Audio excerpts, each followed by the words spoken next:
Hi, can everyone hear me? Looks like there's at least one of us in the room. Just want to make sure the audio is working. Hi, can everyone hear me? Looks like there's at least one of us in the room.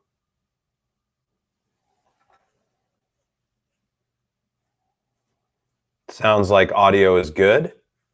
So we'll wait just another minute and then we will go ahead and get started.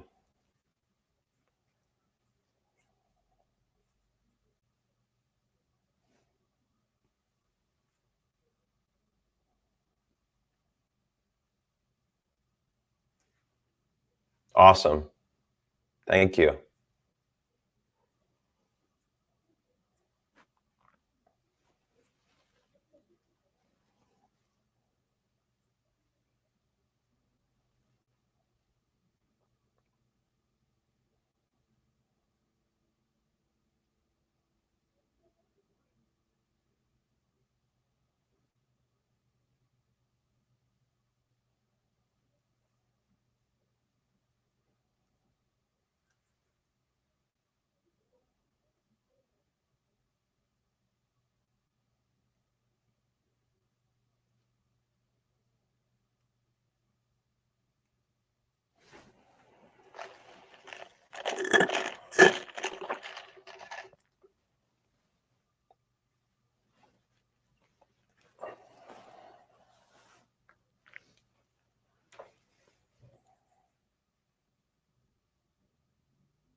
All right, guys. Well, let's go ahead and get started.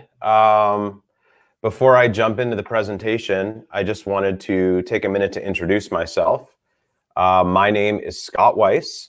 I have been working in the staffing and recruiting business for about 15 years. I started working for my dad's staffing company way back when. He owned a temporary staffing agency, and I had a background in sales, and he hired me to build out a direct hire placement division, which I did. I'm based here in Seattle. About 8 years ago, I went out on my own and I started my own technology-focused staffing and recruiting firm called McKenna Partners. And so I place mostly technology talent, software engineers, data analysts, DevOps engineers, project managers, systems administrators, anything technology related. I place both direct hire as well as contractors or consultants, which is more of the staffing business model. So I'm not going to get into too much detail about the staffing stuff today. I want to focus this on direct hire placement, which is a very clean way to make money in recruiting. And when I say clean, I mean you don't have to front any money to do it. All you need to do is have the time to identify a job opening that you can convert into a job order, and obviously a candidate that is fee eligible. We'll talk more about that, that you can then place into that role, and you get paid a referral fee for it, which is generally around 20% of the first year base salary. I'm just going to pause for a minute and make sure that everything looks and sounds good. If one or more of you can just chat to me and let me know, that would be great.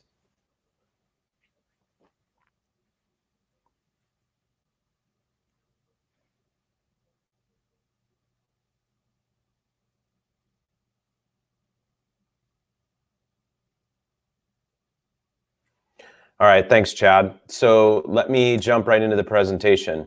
So I'm going to talk for about, I don't know, 45 minutes or an hour. We'll see how long it takes me to get through this. There's a lot of content to cover here, and I don't want to overwhelm you, but at the same time, I want to make sure that I give you everything.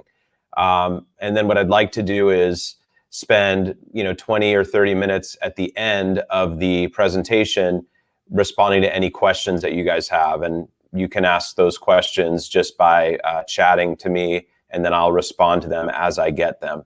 So we're going to first talk about, in part one, just a high-level overview of recruiting, direct hire placement, what it is, how it works, how people make money doing it.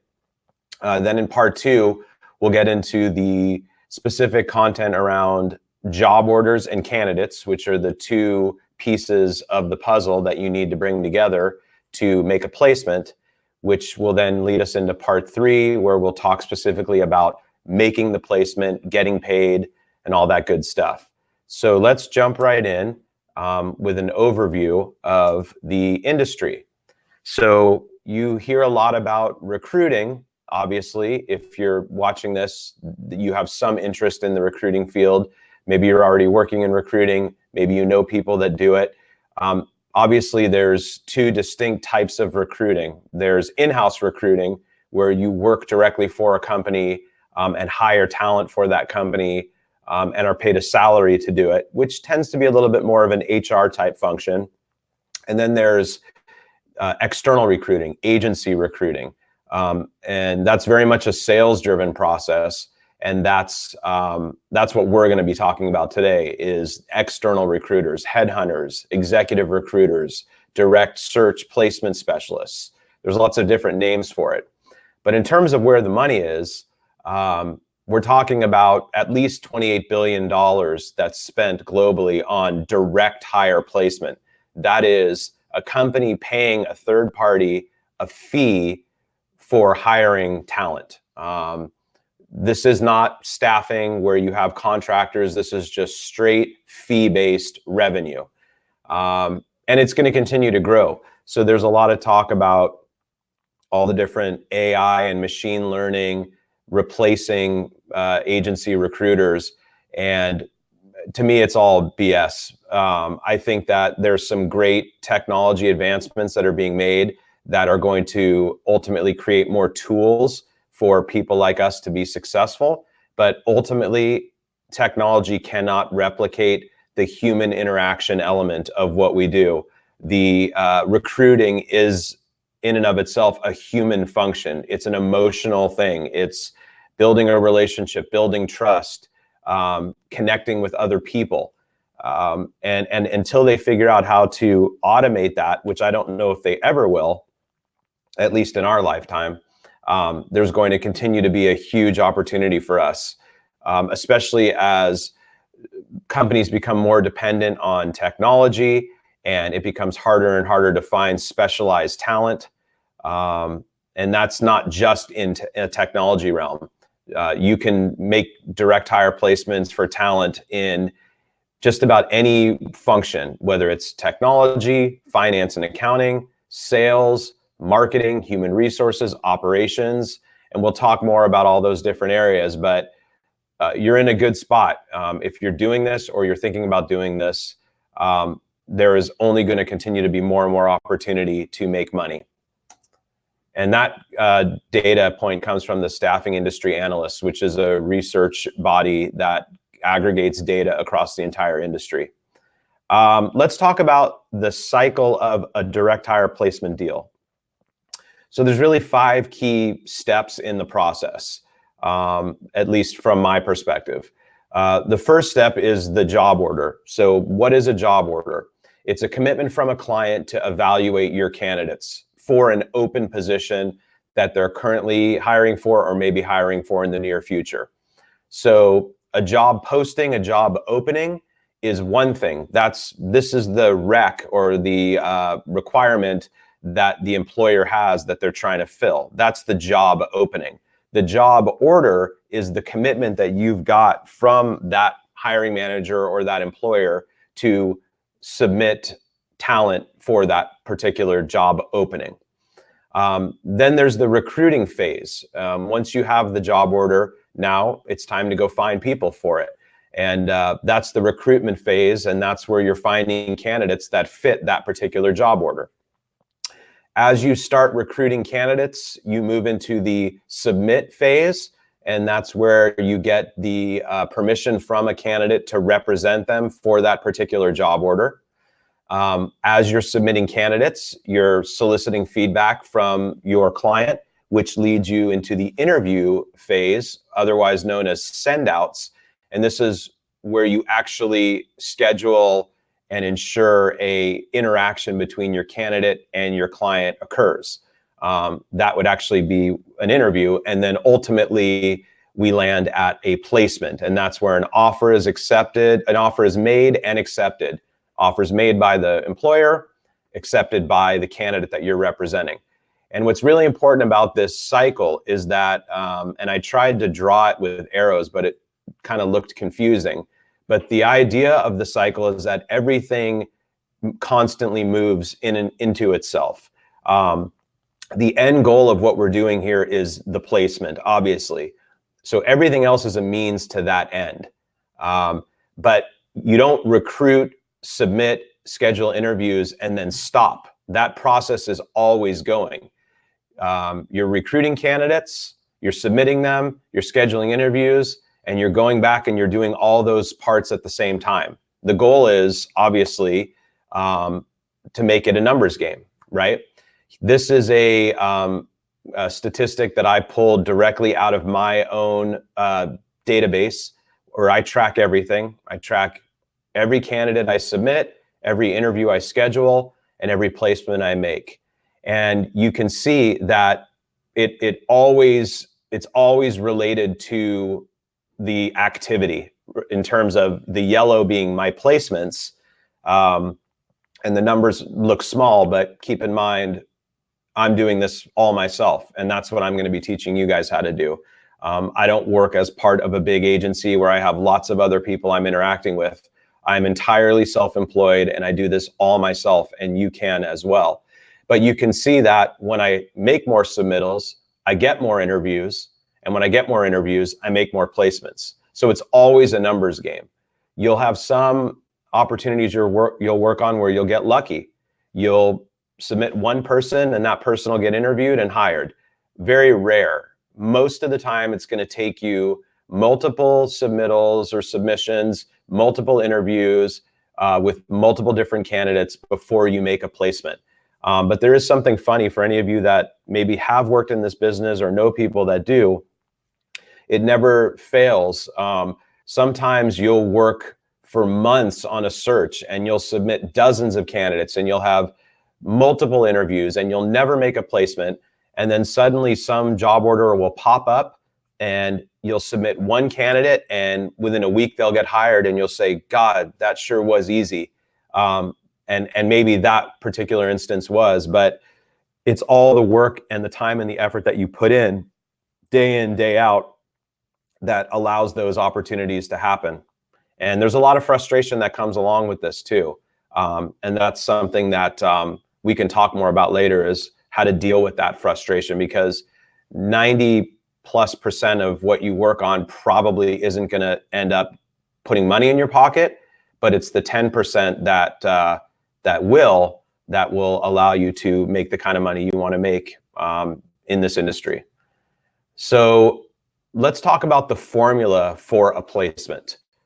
There are a few elements that come into play. We talked about the job order, so a fillable job order, and we're going to talk about that. There's a difference between I've got a job order and I've actually got a fillable job order. We'll talk about how do you measure that so you can know the difference. So you take a fillable job order with a fee-eligible candidate. And what is a fee-eligible candidate? It's somebody who's worthy of a company paying a fee, meaning it's somebody that's so good that the company is going to write a check. And we'll talk more about that. So you take the fillable job order, the fee-eligible candidate, and you got to sprinkle in some luck, right? And I always say that luck is when opportunity meets preparation. So you can create your own luck if you're prepared and you put yourself in an environment for an opportunity to present itself. And if you can bring those three elements together, chances are you're going to make a placement. I'm going to stop there. Any questions anybody has on any of that before I jump into part two, which is where we'll start talking about kind of the meat of the entire process. I'm going to take a sip of my coffee here too.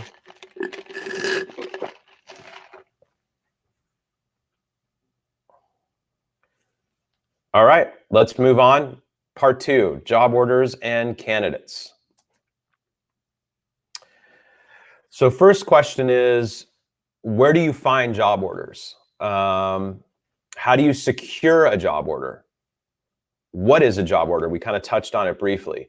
But let's start by talking about where you get a job order, because that's probably the biggest question is, hey, if I want to go start making placements, where do I go? Where do I go to find a company that has an opening that they'll let me work on for them?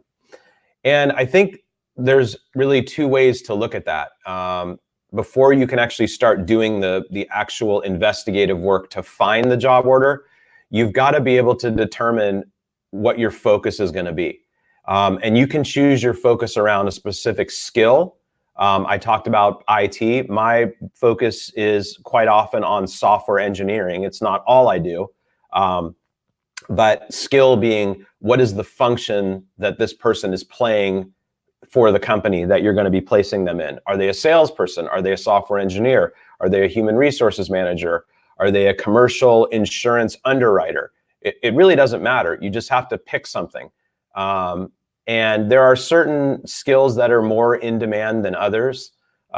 Sales, always in demand, good salespeople. Software engineers, obviously, anywhere you go around the globe, that's going to, you're going to find the same issue of supply demand. So you're going to have to do a little bit of research in terms of where you are in the world. I know we've got some folks here in the US, maybe some that are outside of the US, but figuring out what skill you want to focus on. And then also thinking about what industry do you want to focus on. You don't have to have a skill and an industry. For example, I do software engineering, but I do it for any industry you can imagine. So I have clients in agriculture. I have pure play technology companies I work with. I have distribution companies. Any company that's hiring a software engineer, I don't care what industry they're in. But there are headhunters and recruiters who do focus on a specific industry and are less focused on the particular skill. So for example, I know a gentleman who for the past 40 years has been a headhunter for the apparel industry. Any company that designs and manufactures clothing, he is a headhunter for that particular industry. So if you're trying to hire somebody that has experience in that particular industry, he's the guy. I know another guy that does sales recruiting specifically for pharmaceutical and medical device companies. So he has a skill focus and he has an industry focus. There's folks that do recruiting and headhunting specifically for construction companies. So they'll find everything from a project manager to an accountant to a estimator specifically in construction. So it's really important that you pick one focus, whether it's a skill or an industry focus. Otherwise, you'll be all over the place. And you've got to have a little bit of focus. So my advice would be pick something that interests you. or that you have a sense that there's a market for. And we can talk more about that later. This is an interesting topic and one we could probably spend an hour or more talking on specifically. But bottom line is you got to pick. And that way you'll have a little bit of a target. So once you've got that target in mind, and in the case of this example, I decided to use a skill, project management, and an industry, construction. And you can see here a screenshot of LinkedIn. Hopefully you guys can see it. I know that the screen image, it might be a little small, but basically this is a search I did in the jobs tab on LinkedIn. And all I did was say, hey, LinkedIn, show me jobs for project managers in construction in the Seattle area. And you could see I got, I don't know, 1,600 results here. Why am I looking on a job board? Well, this is where the jobs are posted. Now, when you think about it, if a job is posted on a job board, it's an advertisement. And in many cases, a company is paying money to advertise this. Essentially what they're saying is, we've got a problem, this open rec, and we need a solution. And their solution is candidates. They're hoping that really great candidates apply and that they can just, scroll through a bunch of resumes and pick one, and that'll be the person they hire. Well, as we all know, it doesn't always work that way. The best candidates are usually not actively looking for a job. They're busy doing whatever job they're doing. And that's something really important to think about when we talk about fee eligible candidates later. So anyway, you can just go on a job board and start looking and seeing what jobs are posted. This is a great place to start. You can find jobs other ways, but make your life easy. This is where they are. So let's say we drill down and we're going to go ahead and focus on the senior construction project manager job at WeWork here in Seattle. So I can click on that job posting and do a little bit more research on it. Who's the company? Do I have any connections to this company? What are the details? What are they looking for? What are the nuances of exactly what they want this person to be doing? The connections piece, some of you that maybe are just getting started and don't really have a well built out network on LinkedIn, don't worry about it. The connections are useful. We can talk more about how to leverage them later. But right now, all we're doing is looking at what is this open job that we potentially may be able to fill. At this stage in the game, I don't have a candidate yet, okay? I don't have somebody that's a fit for this. I'm just looking at this going, okay, this looks like a pretty interesting role, senior level, construction project manager. I see there's 8 applicants so far. I'm sure you guys can't see that, but LinkedIn will tell you that. I know the job's been posted almost a week. Okay, maybe this is something we can work on. So what's next? Well, I have to now become a detective. I know that the job is posted, right? A lot of times in the job posting, they'll show me the name of the person who posted it. Very rarely is that the hiring manager. Finding a job order, the most essential element is figuring out who the hiring manager is. Why? Why do we need to know who the hiring manager is?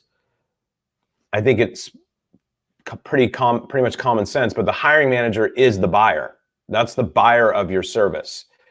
The internal recruiter or HR manager, they're part of the buying process, but they are not the buyer. They're not the decision maker. They're a facilitator.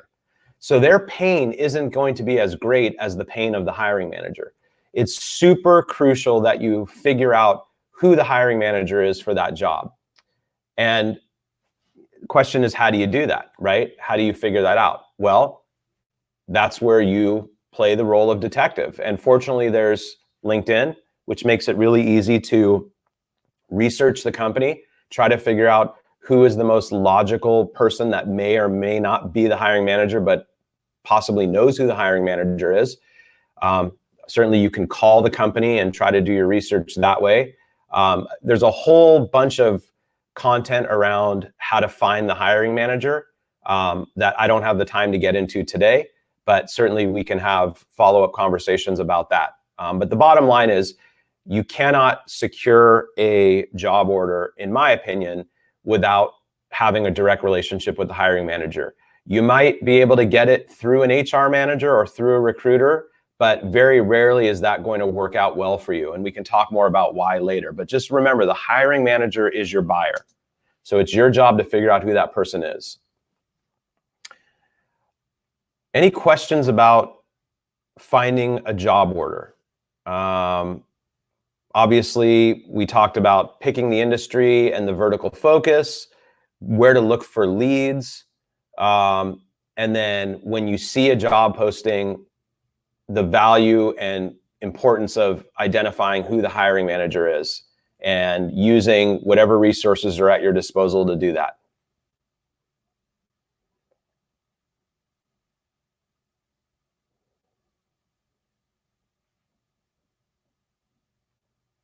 All right. I think there's a little bit of a delay between what I'm saying and presenting versus what you guys are hearing. It's about 10 seconds, so bear with me for any pauses. Let's talk now about candidates. And when I put this presentation together, I kind of wrestled with, do I want to start with the fee eligible candidate or do I want to start with the job order side? Remember, those are the two key elements that have to come together. When I think back to the first direct hire placement I ever made, it started with the candidate. I remember I was just scrolling through one of the resume databases, monster.com, I think at the time, and a resume just popped out at me. The woman worked in commercial insurance, something I knew nothing about. She had her resume it looked great. She'd been at each company for at least 4 or 5 years. She had about 15, 20 years of experience. She had moved up progressively over her career. She had a degree. Something about it just really jumped out to me. And so I said, I think this is somebody that's fee eligible. I believe that I can market this person and possibly make a placement with her. I didn't know who was hiring. I didn't know what jobs she might be a fit for. So I just called her up and had a conversation with her and told her, I liked her resume. I work as a headhunter. I want to see if I could try to find her a job. And I started with that side of it. So that's more, you become the agent. You find somebody that you really, really believe in, and then you go to market with them. In this presentation, we started with the job posting, meaning we were searching for which companies are hiring construction project managers. You can do either way.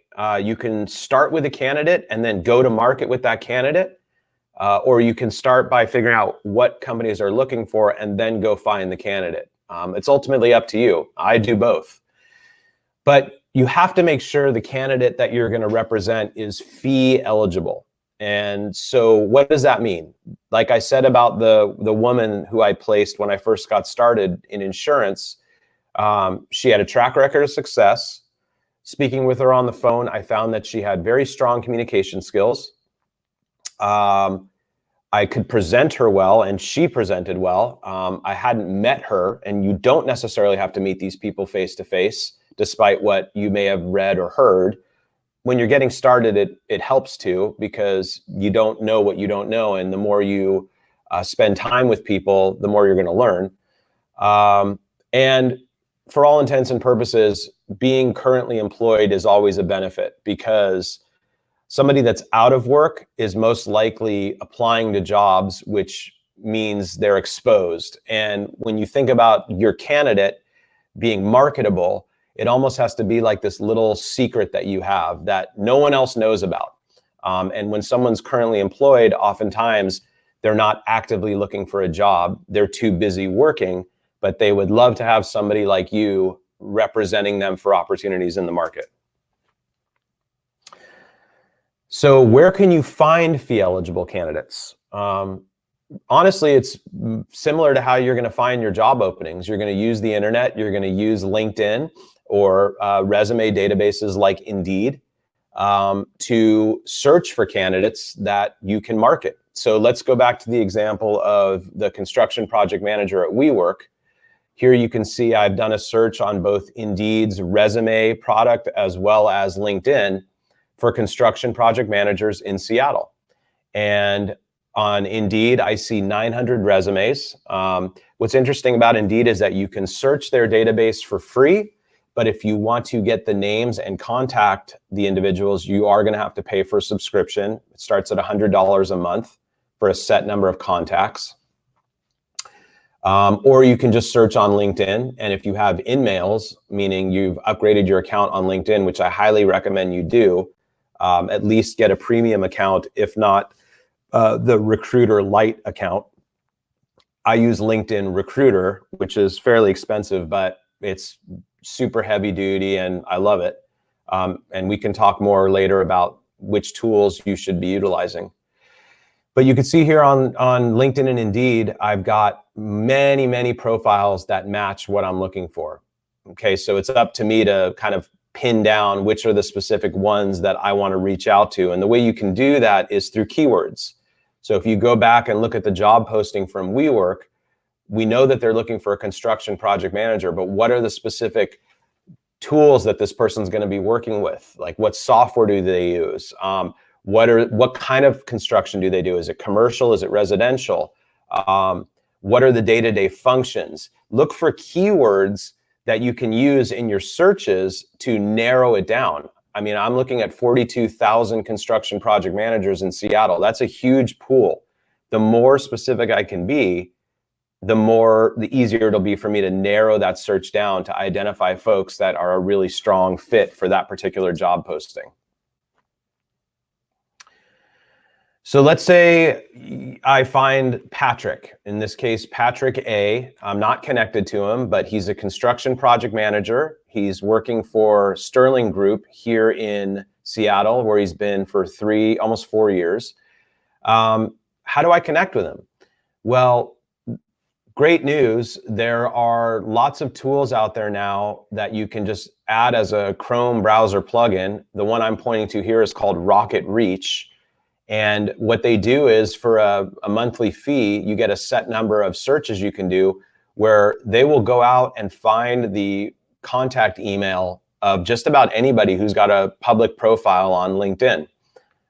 Pretty powerful stuff. Highly recommend you make the investment or upgrade your account on LinkedIn, because you can then reach out to people directly on LinkedIn.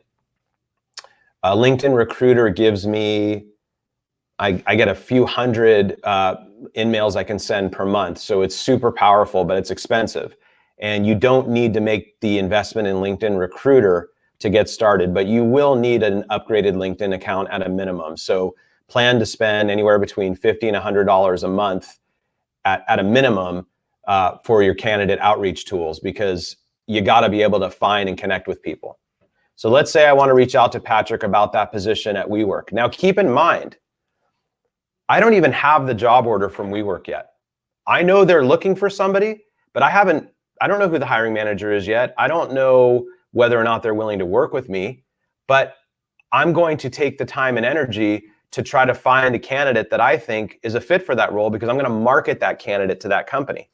So we didn't really talk about that in the previous slide in terms of identifying a hiring manager and connecting or reaching out to a hiring manager. But I'm going to tell you, I don't think you should spend any time reaching out to prospective hiring managers if you don't have something to show them. Meaning the kind of outreach that's generic, like, hey, I saw you're hiring for a construction project manager. I have access to some great candidates. I'd love to help you. In my opinion, that's a fairly useless outreach, because the hiring manager is super busy. He's already got more than enough to deal with, and he doesn't have time to deal with a generic outreach from someone he doesn't know. You're going to get a lot further in the process if you actually have something to share with him. I don't mean you just straight up send a resume, but to be able to reach out to him and pitch him something specific is a way more effective approach. It's not a silver bullet, because you're going to get a lot of no's or no response, but it's going to be way more effective than just a generic outreach. And I can tell you that with full confidence of my 15 plus years experience doing this. So let's say I want to reach out to Patrick here because I want to build a relationship with him and possibly represent him for that position at WeWork if I can secure the job order. So I just send a note to him on LinkedIn. Hi, Patrick. I recruit senior project managers for construction companies in the Seattle area and would love to connect with you. Send him the invitation. Boom. Hopefully he connects with me. He may not, but if I do that 50, 100 times with 50 or 100 different people, chances are a few of them are going to connect with me. I mean, it's a numbers game. Always think in terms of activity. It's easy for me to do that. I have a background in sales. Before I got into staffing and recruiting, I spent, 5 or 6 years in business to business sales. And so I got a lot of sales training, and sales is all about numbers. Meaning the more people you call, the more potential appointments you'll get, the more potential appointments you get, the more actual appointments you'll get, the more actual appointments you get, the more potential buyers of your product or service. So it's always a numbers game. So let's say Patrick connects with me. Now I've got to build a relationship with him. So guys, I'm going to be honest with you. I don't meet candidates face to face. I don't have the time to do it. I've honed my ability enough over the years to know if someone's going to be a good fit or not. I can tell based on where they've worked, what their experience looks like, how do they communicate. You don't have to meet people in person. A lot of big recruiting agencies want their recruiters to have a certain number of meetings every day for a number of different reasons with prospective candidates. I think it's, if you can figure out what you need to figure out in a shorter amount of time over the phone, that's working smarter, not harder. And I'm a big advocate for that. So have the intro phone call, first of all. This gives you a chance to build trust, learn more about their work, who they are, what makes them sellable. Get a right to represent. So if I have a call with Patrick, I need to get permission from him that I can market him. I can't just start sending his resume around without that. I'll make a commitment to them that I'm going to follow up with them. If I do send your resume somewhere, Patrick, I promise I will let you know what feedback I get, even if I don't get any feedback. And lastly, I need to set expectations with him of what I want from him. I need him to promise to have open communication with me, to keep me updated. If he gets another job offer somewhere else before I have a chance to get him one, and that we don't want to play games. I'm not going to play games with you. Don't play games with me. Now, how you set those expectations is entirely up to you. That's a personality thing. You certainly don't want to make someone feel like they're working for you. This is a partnership, right? So you got to build trust and ask them what you want from them, ask them what they want from you, and go from there. Okay, so let's now circle back. Patrick and I now have a relationship. I tell him I have positions in project management in the construction industry in Seattle, and I would like to represent him because I believe in his background. He gives me permission to do that. We have our conversation, expectations are set. He sends me his resume. Great, I'm in business. So now, what am I going to do? Well, I'm going to launch a campaign, meaning I'm going to now market Patrick to prospective job openings that will help me secure a job order. And if you remember at the top of this, we talked about WeWork. That's going to be one of the opportunities I'm going to prospect into. And so the best thing for me to do is to make a list. And you can use Excel, you can use a project management tool, you can use a sheet of paper, it doesn't matter. But my recommendation would be find 5 or 10 job postings. Sorry, guys, find 5 or 10 job postings that your candidate is a fit for. Oh, whoops, my bad. Bear with me, guys. I've got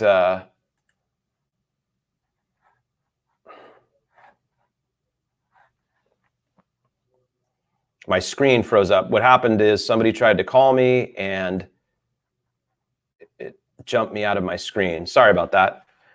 Minor technical setback. Make your list, and then these are your leads. These are the companies that you guys are going to call and prospect into with your candidate. Oy vey. Sorry, guys. This is kind of a work in progress for me. I'm learning as I go. I don't live stream very often, so I apologize for any of the technical glitches.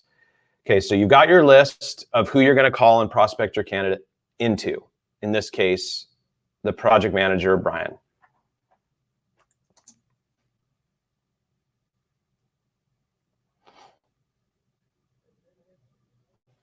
Now, I put this slide together because I wanted you guys to know that when you have a good candidate who's given you permission to represent them and market them, you hold a really good hand. And you shouldn't sell yourself short, because ultimately the candidate drives everything. A good candidate will open doors for you everywhere you go. It doesn't matter. I know I remember when I first started out in the business, I used to put a lot of time and effort into thinking about, well, I need to tell them about my company. They need to know the history of the agency I'm working for, the brand of my agency.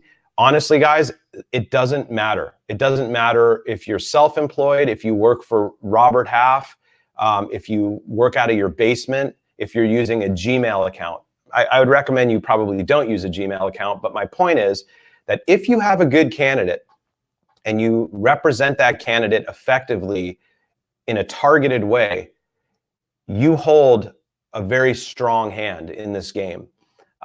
Because your candidate, if they're truly fee eligible and great, is going to be in demand. You know, the biggest asset any company has is their people. And so they're always investing in more good people.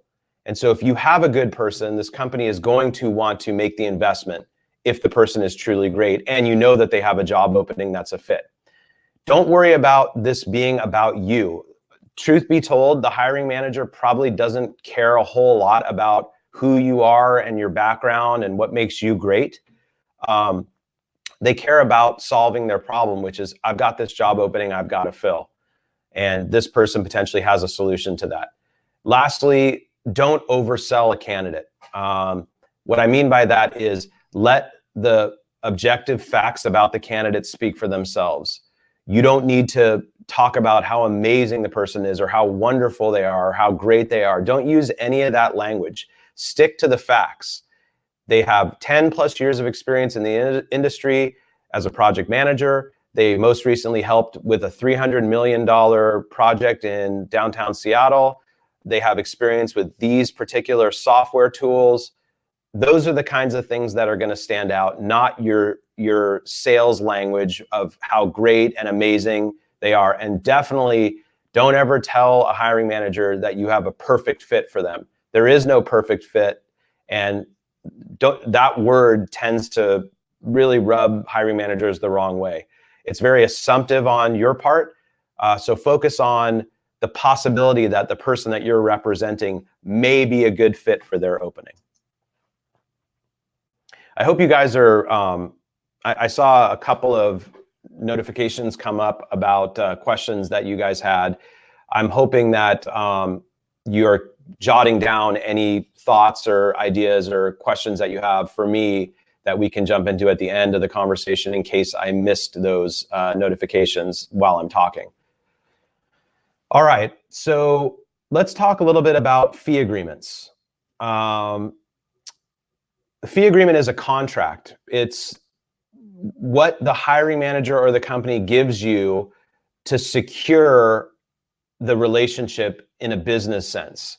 So let me just real quick walk you through a scenario. Let's say I take Brian, the project manager, I go to WeWork, I figure out who the hiring manager at WeWork is because I spent a couple hours doing the research on LinkedIn, and I reached out to 5 or 6 different people, and one of them got back to me and said, yeah, I'm the hiring manager for that role. Great. I say, I've got a candidate for your position. Are you open to working with a third-party recruiter on it? Sure. You might get an objection that our company doesn't pay fees. We can talk more about how to overcome those objections down the line. But for now, let's assume I have the right to submit the candidate over. The hiring manager is interested in taking a look at the resume. The fee agreement is what secures the monetary exchange if they do decide to hire that person. Think of it like the job application. Do you need to have applied for a job before you get an interview? Oftentimes, yes, but not always. So a fee agreement is a sort of a checks and balances thing. You're definitely going to need to get it, but you don't necessarily need it right at the top of the relationship. A fee agreement should be no more than 2 or 3 pages. Should be easy to understand. It stipulates what your replacement fee guarantee is. That is, what happens if the company hires this person and pays you a fee and the person doesn't work out. I have templates that I'm happy to share with you guys that I use. In terms of the replacement fee guarantee, my advice is don't ever commit to a full refund. Meaning if the candidate doesn't work out in the first 90 days, they get their money back. I sometimes commit to a prorated refund, but the truth of the matter is by month 2 or 3, there's so much out of my control, and there's nothing worse than making a placement and then finding out 3 months later that the hiring manager left and a new hiring manager came in and cleaned house, and now you have to send the money back. So you can secure the money for 30 days in your fee agreement, meaning if the candidate doesn't work out over the course of the first 30 days, there's no fee paid. Oftentimes it's net 30 terms anyway, so you won't get the money until the 30th day that the person has been working. And that's kind of what the fee agreement also stipulates, is those payment terms. But I made a little video about whether or not you're working on a fillable job order or not. And part of that is related to a fee agreement. And so I'm going to just see if I can play that video for you now, so I don't have to go through it all myself. Hopefully you'll be able to hear it too.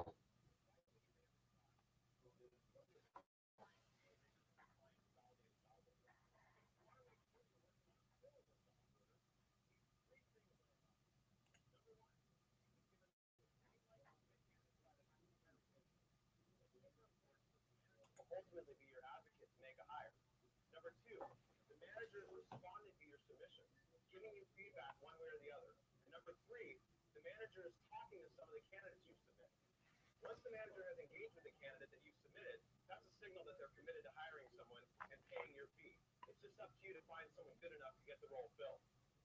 If the job order you're working on passes this test, you should be good to go, and you can get a fee agreement signed later in the process. Now let's go make some placements. Yeah, I'm sorry if you guys couldn't hear. Bear with me here, guys. I guess that didn't work as well as I would have liked. But basically, the gist of what I was saying in the video was that you don't need the fee agreement to ensure that you have the job order. What you need is a commitment from the hiring manager that he or she is willing to look at your candidates and also ultimately pay your fee. Now, you don't need them to say, I will pay your fee, but they need to understand that you're not just making a friendly referral. And there's a difference between a referral for money, which is what we're talking about, and a friendly referral, which is, hey, I'm just sending this person over because I think they might be a fit. Do what you want with it. So just make it clear to the hiring manager that you're going to be sending over a candidate, Brian, right? In this case, if we're talking about the scenario that I've been referring to here with WeWork, and that, you know, you're representing him. And then, you know, once you get that okay to send the resume, you kind of have a job order, right? Meaning you've got permission to submit candidates for a job opening that you could potentially get paid a fee for. I mean, that's the whole purpose of this. And once the manager has given you that, that's a green light.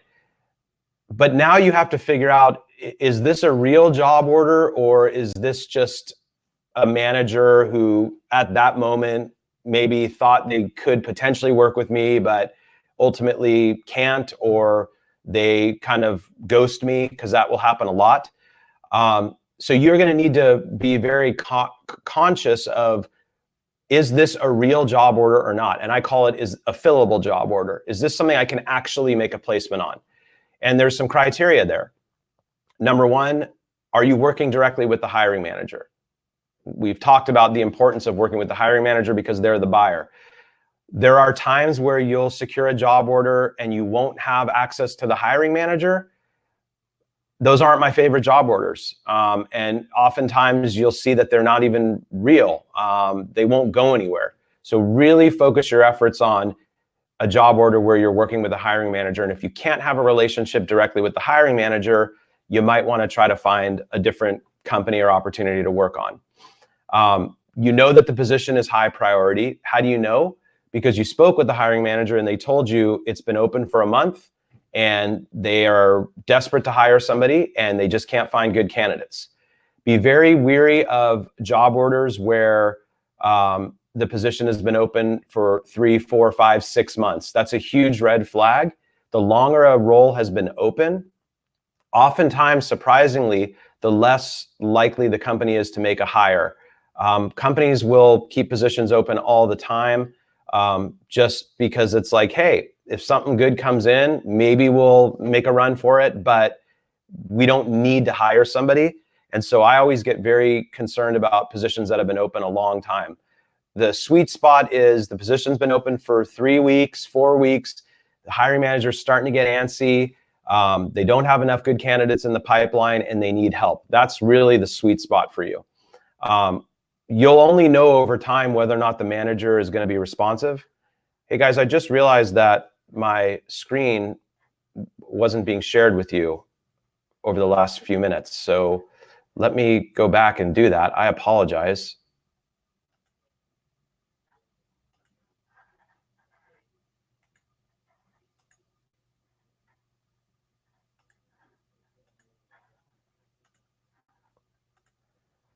Well, I learned a valuable lesson today is make sure I turn off FaceTime on my computer when I'm doing this. I have FaceTime connected to my line, and it as soon as that call came in, boom. So let me go back to the last slide, give you a chance to look at it. This is what I was referring to, guys, when I was talking about a fillable job order. That you've got a direct relationship with the hiring manager, the position is high priority, manager is responsive, and they're committed to hiring somebody. The manager has told you, because you've asked point blank, are you going to be hiring somebody for this role? And the answer is, yeah, we need to hire somebody straight away. The person that we had in this role is no longer with us, or this is a new position we have budget for. Those are the criteria that you'll have to use to measure whether or not what you're working on is truly a fillable job order or not. All right, guys, thank you for your patience. Let's move into the submitting phase of submitting candidates. So you've got permission from the hiring manager at WeWork to submit your candidate, Brian. Can you send the resume over email? Absolutely. Hey, hiring manager, I'm attaching the profile of my candidate, Brian. As discussed, he's available to interview for new opportunities. I think he might be a good fit for your project manager opening. Does he look like somebody you'd want to talk to? Or please give me your feedback on the resume. I have a system that I use where I submit my candidate via a cloud-based folder to the hiring manager, and I have the ability to go back and forth with comments or notes on that resume.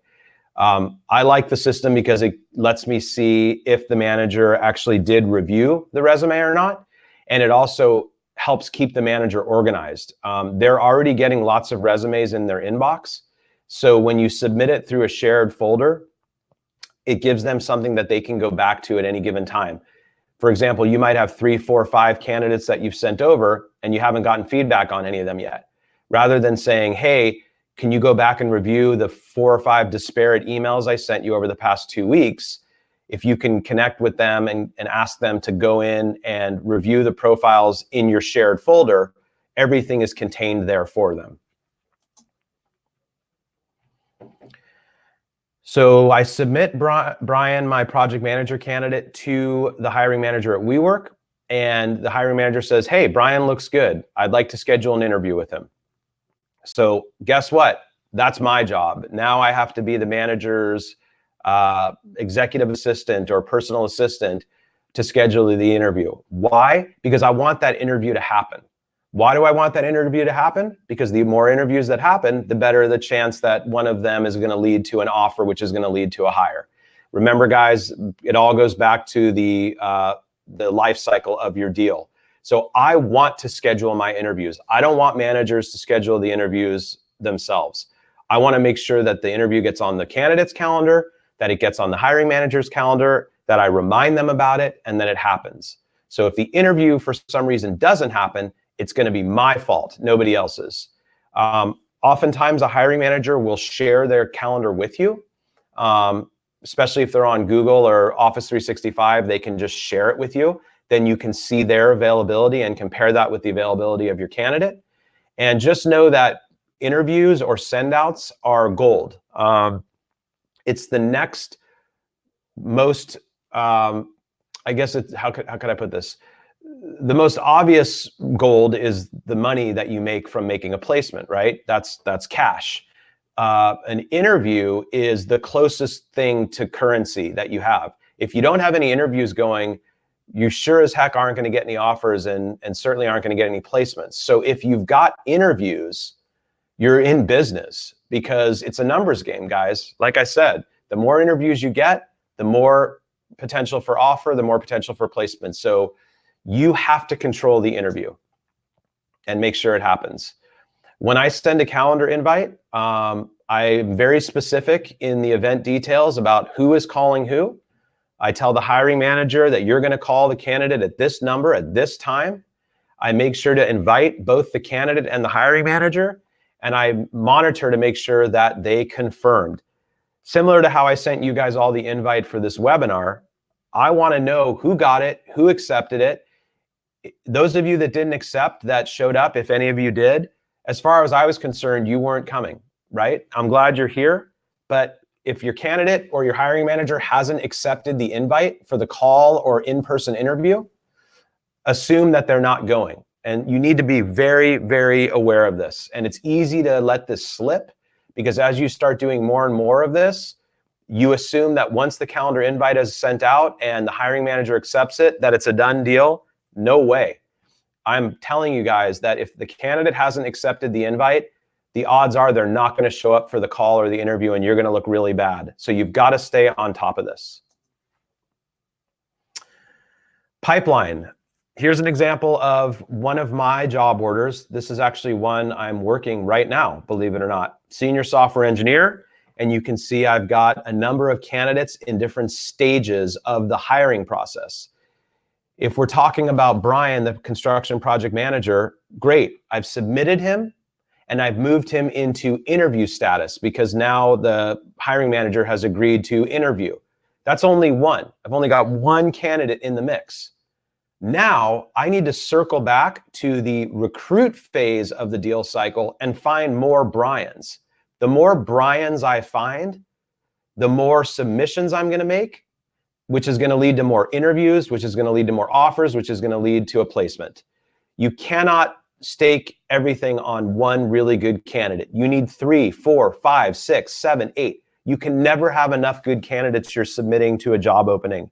I am always operating from the position of, if I don't get more people in, they're going to find more good people on their own or through one of my competitors.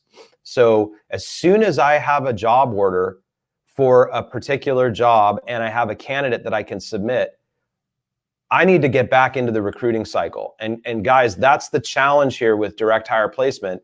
The hardest part is just managing all this at one time. You're kind of juggling. That's what running a full desk is. On top of that, you need to also be getting more job orders, because the more job orders you have, the more opportunities to do all the activity that's going to lead to a placement. So you can't just find one candidate and submit that candidate to one job opening and expect that good things are going to happen. It's a numbers game. You got to go back and find more good candidates and keep the pipeline full. The worst thing that you could do is have a pipeline that looks like this. I mean, honestly, this is pretty terrible. If you look at the structure of this deal right now, I only have one candidate submitted. I have 5 candidates that are no longer being considered. And I've already had one candidate that was offered the job by the company, but turned it down, which is horrible. And that's a whole nother topic of conversation, is what happens when companies want to make an offer and your candidate doesn't want to take it. That is my worst nightmare in this industry. I can't tell you, I lose sleep over it. That is my number one rule for you guys, is do not make offers that don't get accepted. And that is sort of more of an advanced level conversation. We can talk more about that later. Okay, so now, boom, offer time, right? We got the job order, we got the candidate, we submitted the candidate, we got the interviews scheduled, the interviews happened, the company likes Brian and they want to make him an offer. Now the real work begins. Now I actually have to start selling. What do I mean by that? I've got to make a deal happen. I've got to bring the two parties together.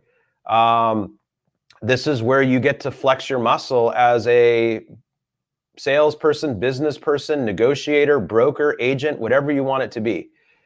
It's great because you've got, on one hand, the company saying, hey, we want to hire your candidate. That's fantastic. On the other hand, you have the candidate who's done the interviews, which demonstrates that they're probably interested. Now you just got to glue it together.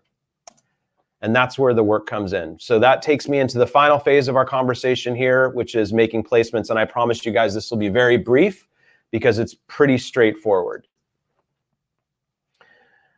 Pre-closing your candidates. I'm not going to show you this video. You can go back and watch it on the YouTube channel because of the technical issue I had with the last video. But basically, pre-closing a candidate is by far the most important thing you'll do in your entire process. When you pre-close a candidate, you basically get a commitment from them that they are ready to accept an offer. Should you pre-close the candidate before you know that the company wants to make the offer? I don't have enough to go off of. When a hiring manager comes to me and says, hey, we want to make an offer to the candidate that we just interviewed, that triggers for me time to do the pre-close. So I'll find out that they want to make an offer. Okay, that's great. I have that part locked down. I'll go back to the candidate and I'll have a very thorough conversation with the candidate. I want to know how they're feeling about the opportunity. What other opportunities are they still interviewing for? What concerns do they have about the position?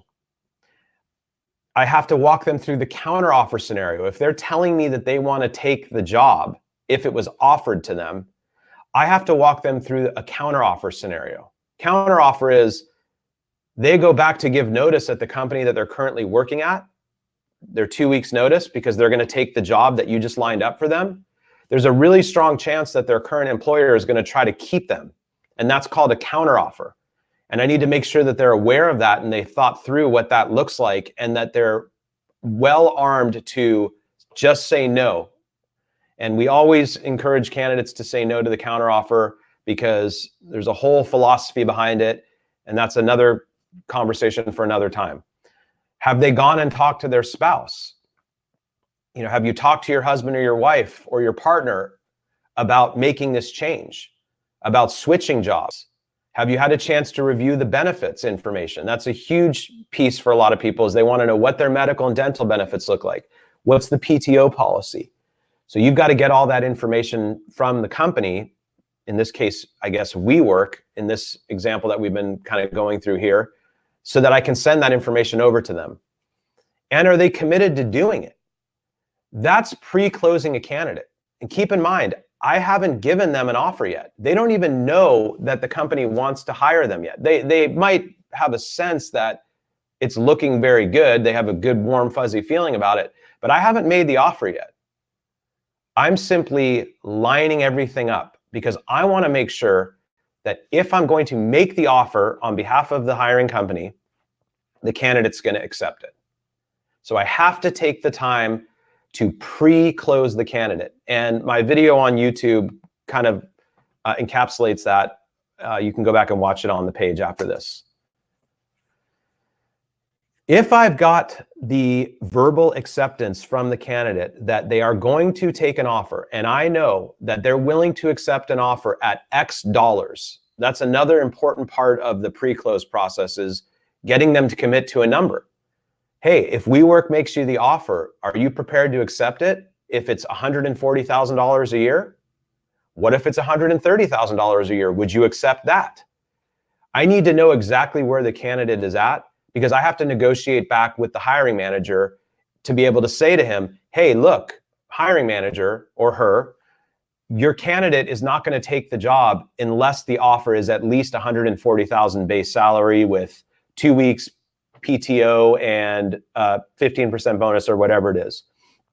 If you can't get to that number, we're wasting our time because they're not going to accept the offer. And I'm going to tell you guys how important it is that you are straight up, direct with both the candidate and the hiring manager here. There's no games. You are trying to build the bridge to make this happen. So you have to leverage both sides against each other. And the best way to do that is to have the facts. And the facts are the hiring manager is not going to be able to pay more than $140,000 salary for this position, no matter what. On the other side, the facts are the candidate is not going to take a job that's less than $140,000 a year, no matter what.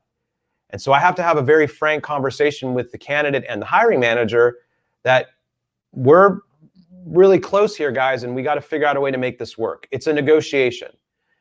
I really emphasize how important it is that you consider the role that you're going to play in all this in terms of negotiation.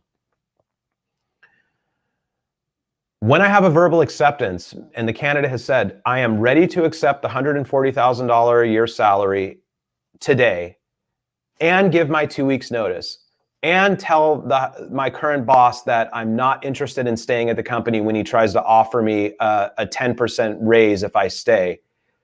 I've got all that locked down. Now I can tell the company to send the offer, or I can send the offer. And the offer is an offer letter. You've all seen one. It basically lines out the offer details, the money, the start date, all that. I don't care if the company sends it. The candidate is not going to give their notice at their current company until they have an offer letter. And that's reasonable. Nobody gives notice off a verbal offer. It needs to be in writing so that they know that they have a job lined up. A lot of candidates will want to wait until the background check and drug screen check is done too. That's fine. Whatever they need to do. But I need them to give notice. So I'm managing them around that. Is, did you give your notice? When are you planning to have that conversation with your boss? Why? Because once they give a notice, then I know that they are leaving, divorcing themselves from that company and starting with the new company. If the candidate is not working right now, and you're able to work with a candidate that is out of work and place them, then you don't have to really worry about the giving notice part. Those are easy because they're ready to go to work tomorrow in most cases. But most of the time, you're going to be working with a candidate who's working somewhere right now. That's part of what makes them fee eligible, right? And then once you've got the offer letter signed and they've given their notice and you know that they're starting 2 weeks from Monday, you've got to stay connected to the candidate. Not every day, but you've got to check in with them once or twice a week just to make sure everything's on course. A lot of things can go haywire in that 2-week waiting period. They might get an offer from another company they were interviewing with that they didn't tell you about. And they might now be debating, do I want to take this other offer and just go back and tell Scott that I've changed my mind? So you've got to stay on top of that. Lastly, getting paid, right? Guys, you're going to send out an invoice on the day that the candidate starts, or you can send the invoice out a week or so prior with the invoice date being the start date. The invoice date has to be the day that they start employment. That's industry practice, and that's what everybody expects to get. You've got your net 30 terms that you've agreed to. If you're lucky, maybe you've even got net 15 terms. I hope you didn't agree to net 90 terms, and we can talk more about negotiating pay terms later. But you've got your net 30 terms, you send them your invoice. You got to make sure that they have your W-9. That's the form that their accounting team needs to be able to pay you as an independent contractor of the company or as a vendor. You may have signed that early on in the process, but usually it's not something the hiring manager is aware of. So you've got to be proactive about getting that signed. They cannot cut you a check or direct deposit you the fee if you don't have the tax stuff squared away. And that's usually in the form of the W-9. And they've got your invoice, confirm they've got it. Stay on top of it. Ask the hiring manager who works in accounting that you're going to be sending this to. I want to work directly with the accounts receivable team. I don't have any qualms about asking the hiring manager to connect me with their accounting team because they're the ones who prioritize when checks get cut, not the hiring manager in most cases. And I've got to be my own collections team, right? It's my money. I want the money. I earned it. When are you paying me? What do you need to pay me? Why is there a delay? If there is, God forbid, I want to be on top of it. And you got to remember the guarantee, guys, right? You committed to a 30, 60, 90-day replacement guarantee, meaning if the candidate decides after 45, 50, 60, 85 days, this isn't the right fit for them, or the hiring manager decides to let them go for whatever reason, that you're going to now be on the hook to find a suitable replacement, or you're going to have to give back a portion of that fee. My contracts always have both options. So I've got the replacement guarantee. I can choose to try to find a suitable replacement for the person that fell through, or I can decide to give back the prorated amount of money based on the number of days the person worked prior to them terminating employment on that placement. And that's it, guys. That's a lot of talking. And what I just taught you guys in that last hour, I've been through 5-day trainings on. I mean, as you can imagine, there's a ton of content to cover, but that's the very high level overview. And what I'd like to do now is open it up to questions from you guys and see if I can, fill in any more details. I'm going to start with a question I got from, I guess it's Ganapathy at 10:30 my time. She asked me, project management team, construction and IT in any other field includes planners, PMs, CPM, schedulers, safety and quality managers, software admin. What is your thoughts on this? Project management, it means lots of different things to lots of different companies. Construction project management is very different than IT project management. So you have to understand the industry that you're working in or the company that you're working with to be able to determine what the project management function looks like for them. Construction project management is nothing like technology project management. And so you have to be able to differentiate the two. You also asked me how you contact HR. I don't. There's no reason to. I'll pose it back to you and ask you why you would want to contact HR. They're not your buyer. They're a gatekeeper. You've got to get to your buyer. So I don't contact HR. I don't want to waste my time doing that.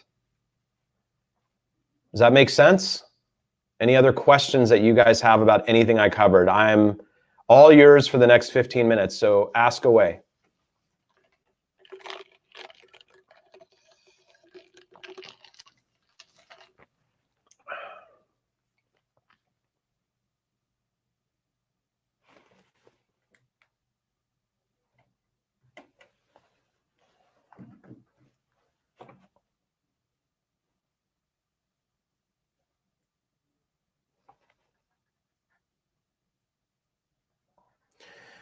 All right, who is the point of contact from the company side? The hiring manager, right? And when you say company, I assume you mean the company that's got the open position that you're going to fill. The point of contact is the hiring manager. It can be an HR manager or an internal recruiter, but you're not going to have in my mind, a really fillable job order if you're not working directly with the hiring manager. Think of it this way. If you work in a retail store and you sell jeans, and someone comes in and says, I'm looking at jeans for a friend, do you think you're going to have an easier time getting that person to buy the jeans for the friend versus if the actual friend came in and was trying on the jeans themselves? That's not a perfect example or cross-reference, but the idea is you always want to get to the decision maker. You can make placements through HR and through internal recruiters, but it's going to be very challenging. There's going to be a ton of friction. They don't operate at the same level that the hiring manager does. They have the pain. They're the one that has the problem that needs to be solved. So you've got to get to the hiring manager. And if you can't, you've got to ask yourself, is this something I really should be working on? Chad asked, is most of your relationship building with clients virtual, or do you have groups you attend and organizations you belong to? I do go out occasionally for different networking events and such, but really I build most of my relationships virtually. What I do is I make the connection initially through LinkedIn or through email. And then once I've done some dialogue, maybe had a phone call, when appropriate, I'll ask the client to meet me for coffee or lunch. I do want to, at some point, get in front of these people, but it doesn't have to be off the bat. And I find that, networking events and organizations, the best way to approach those types of opportunities is to not really go in with an agenda. I mean, you're just there to meet people. You're there to share what you know about whatever anybody wants to know about. You're there to just make connections. If you go to those types of events with an agenda of trying to accomplish something specific, I think you restrict your ability to meet as many people as possible. And all of this is about, it's long term, right? There's not a lot of instant gratification in this business. I don't really think there's much instant gratification in any business, but you've got to be willing to invest the time and energy in all this stuff. It's going to take you at least a few months, and that's why I said close your first direct hire deal in 90 days before you start to see any traction, but it's likely going to take you 6 months to a year before you really start to get cooking. So you have to be willing to do this long term. And I think that would just be an extension of that.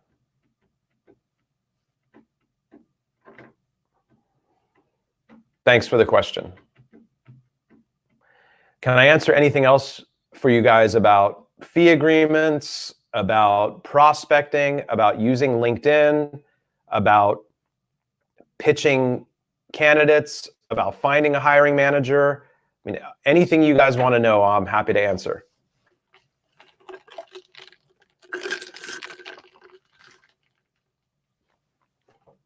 Jacob asks if I have a proprietary system I use. The answer is absolutely. I have a whole technology stack. I have my invoicing software. I have my payroll software for my contractors. I have my candidate database applicant tracking system. I have my candidate search tools. I have my email and all my email plugins. I have some marketing stuff I do. Newsletters. So yes, I have a whole technology stack, but I can tell you guys right now that for my applicant tracking system, I use a tool called CATS1, and I actually have a link that you guys can use that I'll share with you. I'll send a follow-up email out. At some point, I'll probably do a video or post about my technology stack, and everybody's going to have their own. But CATS1 has been a great tool for me. It's specifically designed for independent recruiters and staffing firms. It has CRM functionality built into it.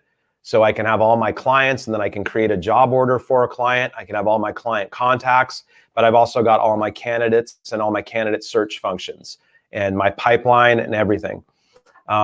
We're thinking that in time, we may develop our own technology platform. top biller that will encompass all of this stuff. But for now, you're going to have to build your own kind of disparate tech stack. But I can't advocate enough for starting with an applicant tracking system because it just makes it easier for you to coordinate and organize everything. Is there any effective method to find job openings and way to contact hiring managers? Any software to automate the process?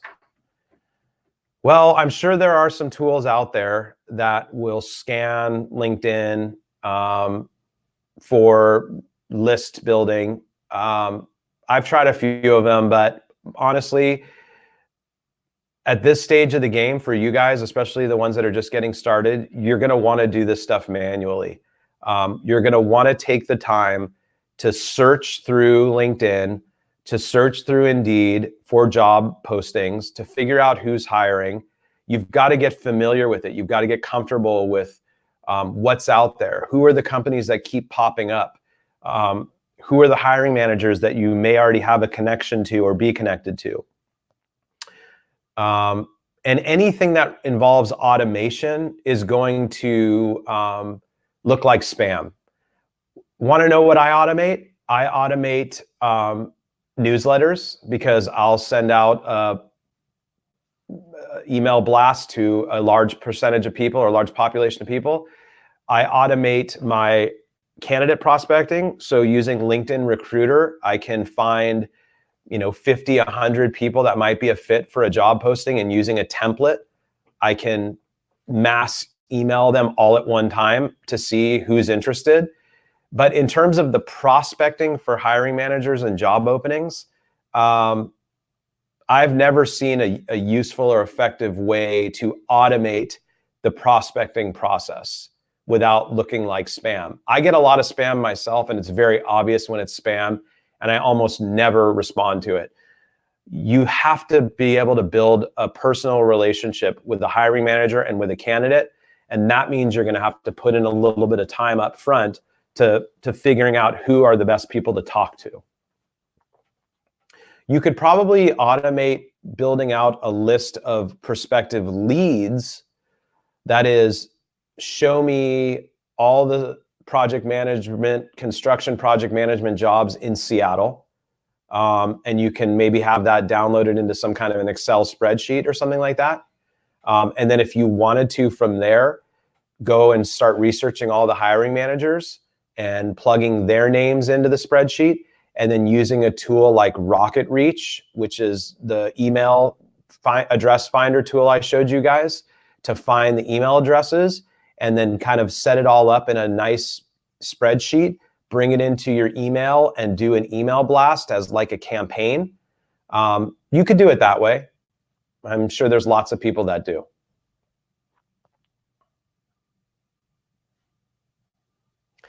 And just so you guys know, in terms of, who am I to give you this advice? Well, like I said, I've been doing this 15 plus years. I've built teams of direct hire placement people. I've recruited people in, taught them how to do it. One group was so successful that they all left to start their own firm because they learned how to do it. And they said, hey, instead of giving up our cut to the agency, we're going to go start our own agency. This is not something that you need to be part of a big team to do.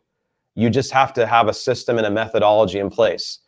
I do this right now, and I generate close to $1 million a year of revenue on my own in both direct hire and staffing placements. And I'm confident that you guys can do as well or better than I do. And that's why I'm putting this stuff out there. I have knowledge I want to share and help others be successful with. What is the initial investment to get started? That's a really great question. So you have to be able to work on this, I think, as close to full-time as possible. If you're just doing a couple hours here or a couple hours there, it's going to be really hard to get anything really going. You're going to lose focus. So in order to be able to work on this for, 8 hours a day, week in, week out, you're probably going to need living expenses, right? When I started my own firm, I had, I think, $20,000 in the bank, which I knew was enough to get me through at least 3 months. And I was confident enough in my system that I could make a placement in that amount of time, which I did. Can you do this on the side of your regular job? I don't see why not, but you have to be very diligent in your efforts. You can't just do a little here and then a little there and hope that things are going to just come together. The best thing to do would be to go and do this full time. Give yourself 90 days. Make sure you have 90 days worth of living expenses, your rent, your food, or your mortgage, your food, your utilities, your lifestyle. You might have to trim your lifestyle back a little bit. But don't try to do this if you don't have an income, meaning you don't have any money in the bank, you don't have any money coming in, and you're just scrambling to try to make a placement to keep yourself afloat, because I promise you, you will drown. You've got to be able to cover your costs for a few months. That's the first piece. The second piece is in terms of the financial investment in technology and tools. You know, you can get a good applicant tracking system. You can get a LinkedIn account. You can get an Indeed subscription. You can get QuickBooks. You can do all that for under $500 a month. You could do it for a couple $100s a month. You could do it for free if you just use spreadsheets. I don't recommend it. I highly recommend you get an email with your domain on it. So pick a domain, register it with GoDaddy, use GoDaddy's email, or set up a Gmail, Google Apps with your domain. I can help you guys through that as well. That gives you some branding. So it's not your Gmail or Yahoo or Hotmail account. It's actually you at your company name. I think you can get a Google account for $10 a month. So most importantly, though, is you got to be able to provide living expenses for yourself. This is you starting a business. This is you becoming self-employed. You've got to invest in yourself, and you've got to give yourself the best opportunity to be successful with it. So if you're stressing out over the first few months that you don't have any money to cover your expenses, you're probably not going to be very successful. All right, we got about 1 more minute. Okay, Jacob asks, if I wish that I had jumped into recruiting for myself sooner than I did, what are the things that have been the most rewarding since making the jump? Oh, Jacob, I love that question. Thank you so much for asking that. So I don't wish I had started sooner than I did, because I wouldn't have been ready. It took me time to learn the industry, right? So I worked for my dad's company doing this for about 6 years. He sold his company. I stayed on for about a year. And then I was really anxious to go out on my own, but I didn't initially start a recruiting firm. I started an online video company. I was producing videos for businesses, and I only did that for about 10 months. And I realized that I wasn't going to make the kind of money I needed to make or wanted to make. So I wound up going back to work. I worked for a big IT staffing company for about 6 months, where I had a salary and a commission. And I said, okay, technology is where it's at. I had never done technology. I had started doing this in the finance and accounting realm. And so I was just really anxious to go out on my own. And now it's been 8.5 years, and I cannot tell you how rewarding it is. My life has completely changed. I never get anxiety on a Sunday night about going to work on Monday. I'm happy to work on the weekend. I have complete ownership over everything that I do. I provide for my family. My confidence is through the roof. My business maturity is through the roof. My desire to influence and share. Self-employment is the greatest thing that ever happened to me. And that's why I'm doing this whole top biller thing, is that I want to teach others how to do the same thing. Do you need 15 years staffing and recruiting experience to do what I am telling you to do? Absolutely not. And that's, again, what Top Biller, the brand, is all about. Here's my 15 years of experience that I'm going to package up and share so that you don't have to go and do all that. All you got to do is really listen to me, because I have a proven methodology that works. And it's not my opinion. There are other ways to do this. This is demonstrated proof of concept. I've been able to live in a very nice community in Seattle. I own a home. I have 3 children. My spouse stays at home, and we have a good living. I'm not rich, but I don't need to be. I have ownership of my time, which is the greatest reward that you'll get from being self-employed, is that it's your time to do with it how you want. You're not on somebody else's time.